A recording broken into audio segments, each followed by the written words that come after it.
All right, folks, you all know this guy. It's Glenn Greenwald from Salon.com, salon.com/opinion/Greenwald. He's a former constitutional law litigator and a journalist and blogger.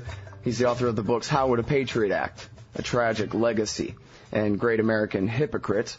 And he's been keeping close track on the FBI's disclosures, so-called, in the anthrax case and the media's coverage of those so-called disclosures. Welcome back to the show, Glenn. Great to be back, Scott. Thanks. It's good to have you here. Now, case closed, and it's time for the Olympics, and this was a few news cycles ago, and we're done with this anthrax thing. That one dead guy did it, right?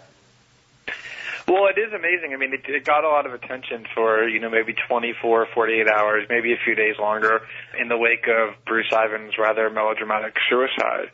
And that's about as long as journalists seem capable of sustaining interest in any one issue, notwithstanding the fact that all of the questions remain unanswered, all of the mysteries are still shrouded in secrecy, and the story is as important as ever. I think government agencies know that if they just wait out questions for a long enough time, which isn't very long at all, maybe a matter of a few days, then the questions just go away and we move on to, as you say, the Olympics, or who's the vice presidential pick, or all of the other exciting diversions, and the questions just are left unexamined.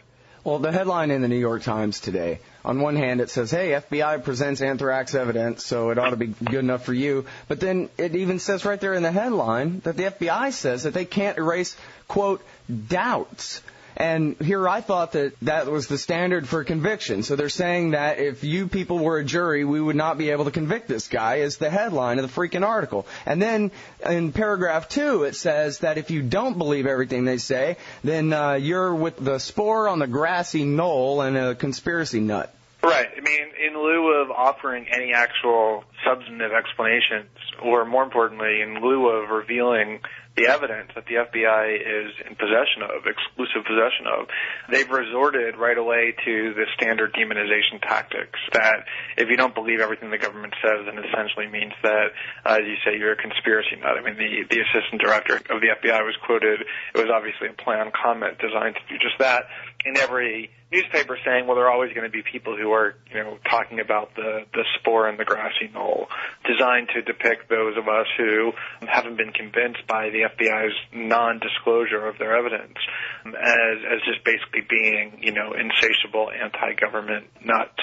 And interestingly, of course, the media depicts it the same way. There was an article that I highlighted yesterday from the Associated Press, which wrote about the skeptics of the FBI's case, and the article, the AP article that appeared in hundreds of newspapers across the country, it acknowledged the fact that there were some very legitimate questions, including ones that have been meticulously researched and that are grounded in science, and it talked about many people who have offered those kind of questions and listed me and several other people as ones who have, and yet laced the entire article with references to things like, you can't prove that aliens didn't mail the anthrax, and it talked about how, anti-Semites are speculating on the internet that it was the Jews who did it, and, talking about how this has all the elements of an exciting film of a conspiracy theory, again, equating, as the FBI did, and as the media always does, the refusal to believe everything the government says without first seeing the proof, almost with a sort of, insanity, or just, it automatically places you on the fringe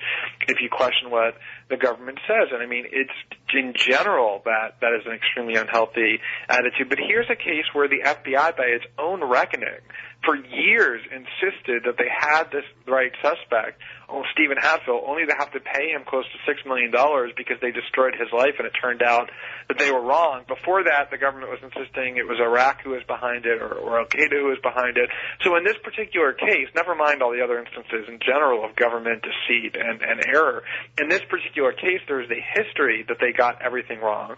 They now accuse someone who's dead and can't defend himself, and they refuse to reveal the evidence. The only thing that would be insane would be to believe the government without demanding further proof, and yet our media and government in concert trying to depict those who ask questions as somehow being crazed or radical or even, sort of mentally unstable. Mm-hmm. Well, this Times article is the same as that AP article, where here they quote Richard O. Spurzel, a retired microbiologist who led the United Nations biological weapons inspections of Iraq, saying he remains skeptical. It's a pretty tenuous argument, he says. This is the grassy knoll conspiracy theorist. And at the same time, what we have really here is simply a matter of projection. I'm actually pretty good at conspiracy theories myself, and I recognize conspiracy theory when I see one. And in this case, the FBI has conspiracy theory about this guy. And their logic is all backwards. It's all speculation. It's all, let's see if we can come up with a case to make it seem convincing that this was the guy who did it. It's not simply about solving the crime. And we can see by their leaps to conclusions and their taking speculation as fact who the conspiracy kooks are in this case. It's the FBI, Glenn. No, I mean, you're absolutely right. I mean, one of the things that, was so striking to me, and the point that you made at the beginning was quite smart. I mean, 2 weeks ago, the FBI stood up at a news conference and accused Bruce Ivins not only of being the anthrax attacker, but having acted alone, and said that they could easily prove their case beyond a reasonable doubt. And even said that they were eager to have done so and regret the fact that when he died they lost the opportunity.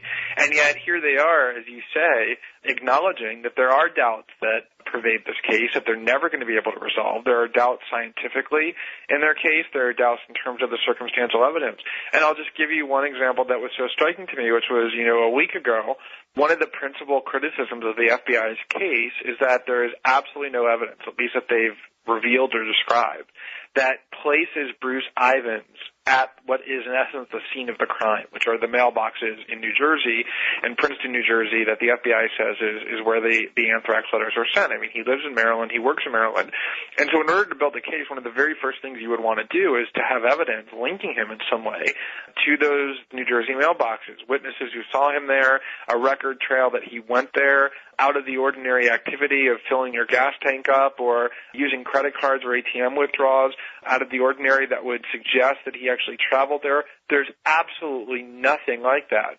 And so what the FBI tried to do in order to compensate for that deficiency is they leaked to the media about a week ago this claim that Bruce Ivins had taken administrative leave from work on the morning of September 17th, the day before the first batch of anthrax letters were sent, and that he returned to the office only late in the day at 4 or 5 p.m.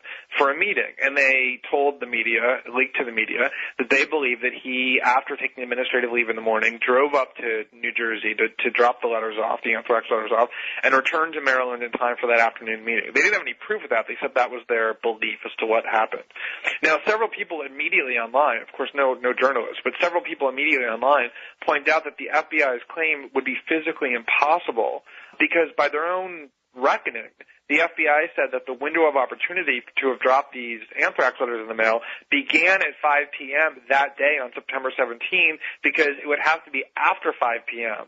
in order for it to bear the postmark that it bore, which was September 18th.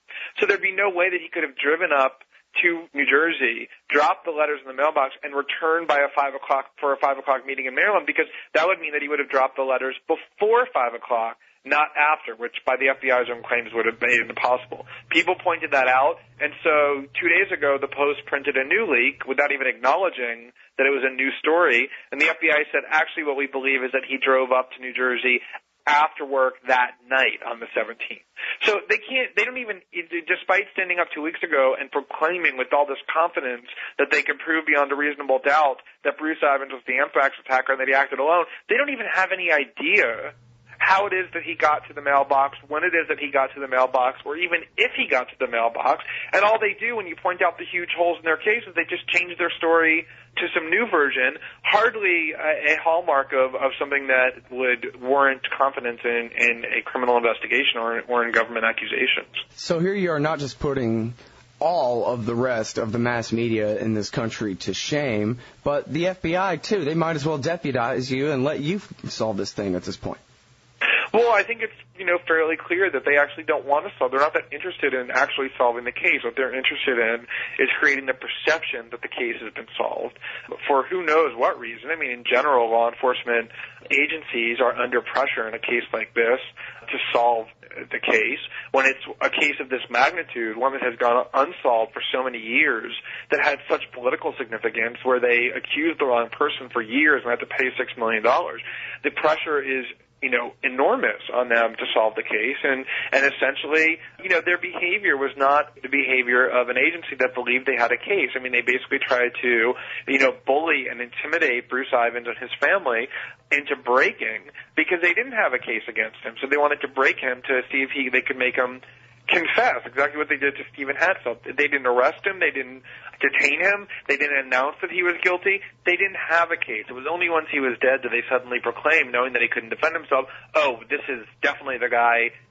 He's the sole anthrax attacker. Case closed. And now the question is, are there going to be any members of Congress who have the ability and the will to demand answers of the FBI? Because if the answer to that is no, then this will just join the whole other litany of episodes over the last 7 years where our government has done things in utter secrecy, probably quite illegal, potentially corrupt in the extreme, and yet is able to conceal all those actions because there's no institution strong enough or willing enough to dig in and expose it. Yep, well, I think that's very well said. I want to focus on one more technical aspect of this, and I'm no scientist, and I know you're not either, but this, I don't know, seems pretty ironic and stands right out in this New York Times article this morning, that the FBI is saying that, there's this objection that, but how could this guy, Ivins, have weaponized the anthrax and coated it with this silica so that it floats around in the air and all this?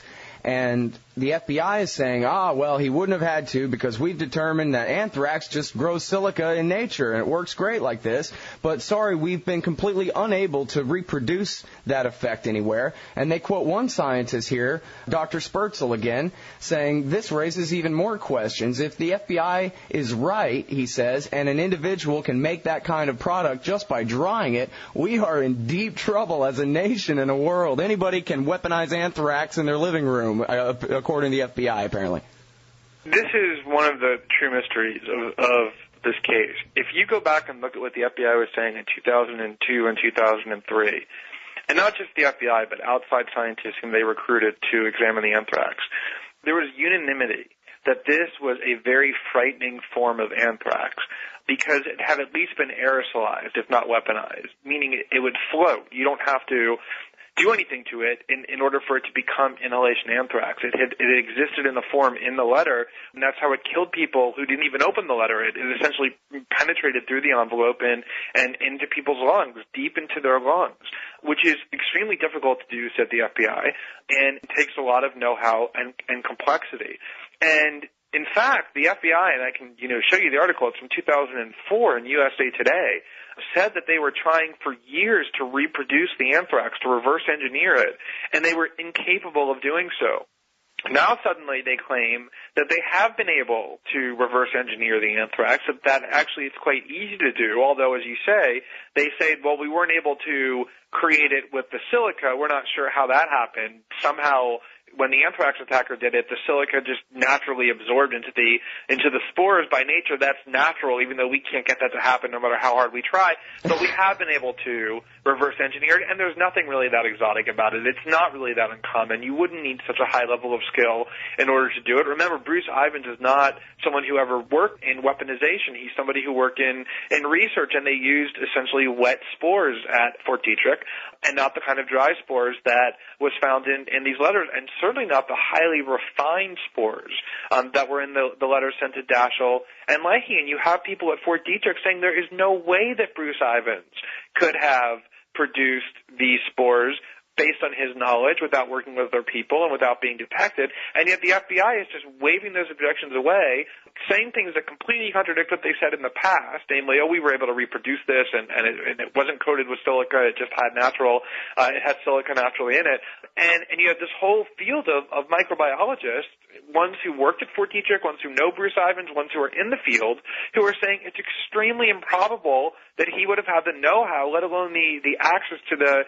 technology to do this at all, let alone to do it undetected. And so that was what the FBI was purporting to respond to, was to say, oh, no, look, we have scientific data that will convince even scientists that we were able to trace it back to him and to prove that he did it. And yet what they released was so inconclusive that people are saying almost unanimously that there was really nothing new there, that in order to really know, there would have to be months and months and months of peer review scientific study in order to determine whether or not the FBI's case is even convincing, let alone conclusive. So the more you learn about the FBI's case, the more doubts, the more questions that are raised, not by me, not by, a few cranks on the internet, but by, establishment scientists who have no vested interest one way or the other. They're members of the government, private, public, microbiological sprawling industry, and they're simply saying as scientists that the FBI's claims make very little sense. Well, that's because they're lying, Glenn. All right, now listen, I know that I have you for a short time today, so let me just thank you very briefly for mentioning the proxy war in Somalia in your most recent blog entry there at salon.com/opinion/Greenwald. But my last question for you is about the Accountability Now Strange Bedfellows Project, the realignment between real libertarians and real Bill of Rights caring liberals and conservatives against the war party and the total surveillance state there. One thing that I thought was really interesting, there's always things, every week that illustrate that realignment, and we've talked about it many times before. Of course, we just formed a coalition and did a very successful money bomb with the people behind the Ron Paul campaign around civil liberties issues and constitutional rights and limited government and anti-war, that the right, the Ron Paul libertarian right and sort of paleo-conservatives and a lot of progressives are in complete agreement on. And those are pretty broad issues to be in complete agreement on. They're not, just sort of isolated, discrete issues. They're large-scale, fundamental disputes that we as a country are having, and the libertarian right and progressives are on the same page. And we've raised, over $500,000 around those issues, and just did a money bomb that's, close to $175,000.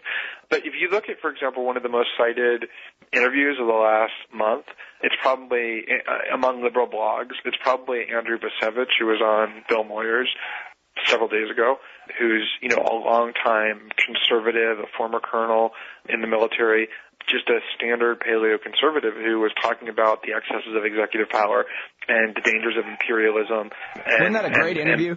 Yeah, it was a superb interview, and yet what was so striking about it was that it was mostly liberal sites that, and libertarian sites praised it, to the sky. And he's hardly in any way a liberal, and yet and I think that's of this realignment, the fact that he, what he says, his worldview is something that resonates very deeply with standard progressive.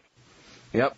Let's hope that in the Obama years that the really principled people on the left will be shaken out and will join us in the new realignment and not be caught up too much in their hero worship of the new guy, same as the old guy. Yeah, I think you've seen that over the past couple of months, with people becoming increasingly disenchanted with Obama and with the campaign. Clearly, the rose-colored glasses have fallen off all but the most, zealous dead-enders in terms of what Obama really is. And you see it in terms of his vice presidential picks. I mean, the roster is pretty much chock full of people who support this sort of, war party and that mentality. So I think that there will be principled opposition that endures on the left, even if a Democratic president, and we don't know what Obama will do, but if a Democratic president gets into office and starts pursuing these same policies. Yeah, well, I'll support him when he does the right stuff, but, I'm not holding my breath waiting for that kind of thing. And let's see, I had one more great question for you, Glenn, but I don't remember what it was. Oh, yeah, I do. It's sitting here right in front of me. Do you mind if I pirate your radio show over my pirate radio show and play your interview of Mort Halperin right here after we get off the air? No, I don't mind. You can go ahead and do that. I'm happy to have that played. I think the quality ended up actually being reasonably good on that, so that should work. I'll probably be writing about that as well. He had a few of his friends defend him in the past several days and say things like, shame on me for questioning the motives of such a distinguished and important figure. You see the Democratic establishment has their own, hierarchies and sense of aristocratic entitlement. But, if you're going to come out and write an op-ed in the New York Times, as he did, defending the Bush-Cheney surveillance bill, you need to expect that you're going to be criticized and have your behavior attacked, and that's what I did. Yeah, well, good for you. It's always the stuff that you should be most proud of that people say shame on you for, Glenn. Seems like. Yes. Well, I mean, it's kind of absurd. I mean, that and their arguments where I know Mort Halperin and, he's a great man, which he may or may not be, but whatever else is true, his behavior in this case was quite bizarre and ultimately appalling. So, there's no reason to refrain from saying that. Cool. And I'm glad that I have this opportunity to once again point my audience toward your blog and your new radio show. It's at salon.com/opinion/Greenwald, and you can find Glenn's radio show right there in the upper right-hand corner. Thanks very much for your time on the show today, Glenn. Appreciate it. Always a pleasure, Scott. Bye.